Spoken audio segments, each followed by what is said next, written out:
Doon mo yung mag-ina mo doon? Doon ka ngayon nakatira sa bahay ng binan mo? Natural ho. Siyempre, yung nasaan ho sila, nandun ho ako. O kumusta naman kayo doon? Okay naman ho. O, bakit parang hindi okay? Hindi ko kasi kasundo yung binan ko eh. Hindi po nagbabago ng ugali, kahit nung nalumpok. Nausap niya ho kami ng asawa ko, si Lorna. Sabi niya magpapakabait na siya. Tsaka hindi na magiging lasenggo, pero hindi ako naniniwala sa kalbong yun. Bakit naman?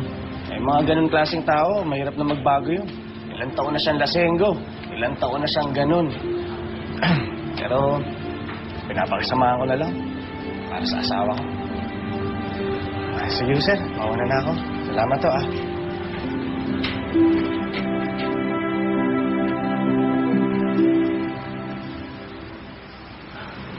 O ano? Kumusta ang paghanap nyo kay Danica? Boss, wala pa rin kaming lead eh. Mukhang mahihirapan tayo. Gago ka pala eh. Parang sinasabi mong suko ka na. At hindi natin matatagpuan ang babaeng pinakamamahal ko. Hindi naman sa ganun, boss. Tuloy-tuloy pa rin naman paghahanap namin sa kanya. Siguraduhin mo yan. Kasi kung hindi, malilirtikan kayo.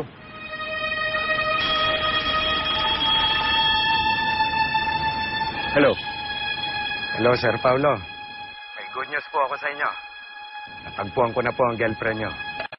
Good. Mababalot na.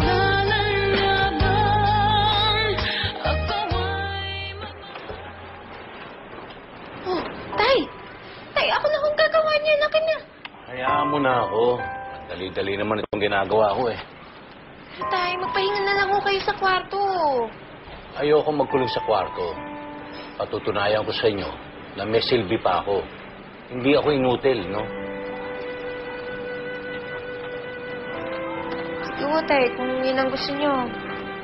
Bahala ko kayo.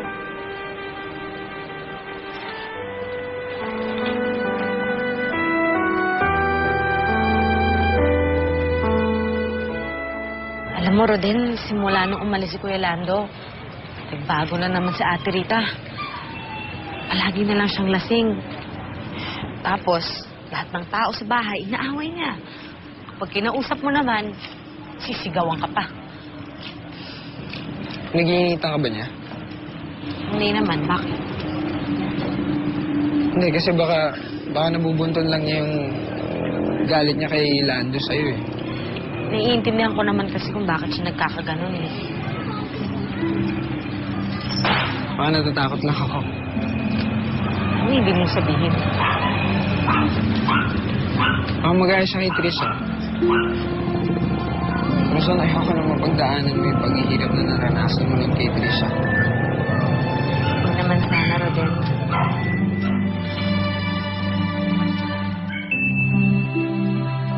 Ma'am? Ma'am, may naghahanap po sa inyo. Lalaki po, ma'am. Mana Mersing, pakisabi wala ako sa mood tumanggap ng bisita at makakalayas na siya. Sino man siya. Sige po, ma'am. Sandali po. Sandali po. Wala po si... Malungkot uminom mag-isa. Gusto mo bang samahan kita? Sino ka? Ako si Paolo. Kaibigan ako ng kapatid mo na si Trisha. Patay na si Trisha. Makakaalis ka na. Alam kong wala na siya. Hindi naman siyang pakay ko dito eh. May hinahanap lang akong tao.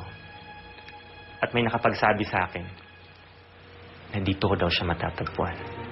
Mukha ba akong hanapan ng mga nawawalang tao, ha, Paolo?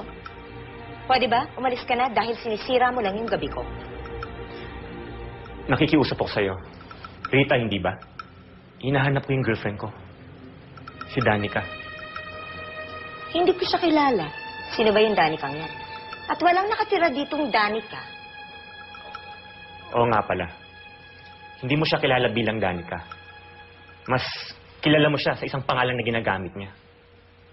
Si Lorna.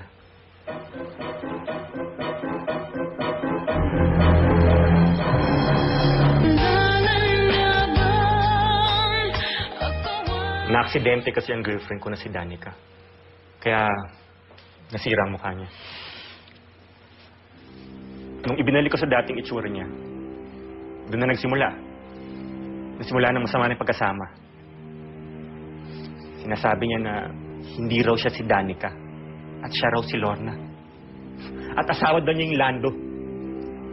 Paolo, wala silang binabangkit na ganyang mga bagay sa akin. Ngayong alam mo ng buong katotohanan, sasabihin mo na ba sa akin kung nasan si Danica? Huli ka na. Anong ibig mong sabihin? Wala na dito si Lorna. Kasama ng asawa niya, pati na rin ang kanilang anak. Eh kung ganun, sabihin mo sa akin kung nasan sila.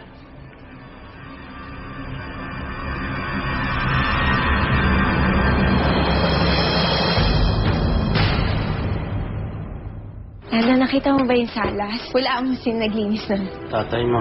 Nakakatuwa, diba? Bigyan mo na ilang araw yan, babalik natin yung ugali. Mamay, bisita po kayo.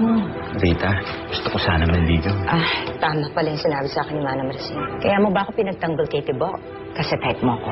Problema ko ba, Lando? Sagutan ko lang yung biyanan ko.